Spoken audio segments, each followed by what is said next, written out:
ఆలోచించకుండా వారికి ఇష్టమొచ్చిందే మనం చేస్తూ, వారికి నచ్చింది మనం చేస్తూ, రేపొద్దున్న జరగకూడదు జరిగిన తర్వాత మనము ఏడ్చి ఏమి ఉపయోగం? రోజు పరిశుద్ధాత్ముడు ఈ విషయాన్ని మన ముందు ఉంచాడంటే, ఒకవేళ నూతన సంవత్సరంలో ఒక హెచ్చరిక మీకు దేవుడు ఇస్తున్నాడేమో. మీ పిల్లలు చనిపోవడం దేవుడికి ఇష్టం కాదు, మీ పిల్లలు నశించిపోవడం దేవుడికి ఇష్టం కాదు.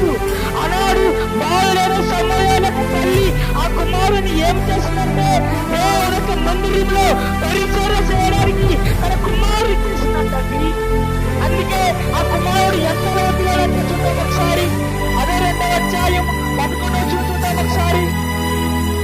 యాజకుడైన ఏలి ఎదుట యెహోవాకు పరిచర్య చేయుచున్నాను. దేవునికి స్తోత్రం. హల్లెలూయా.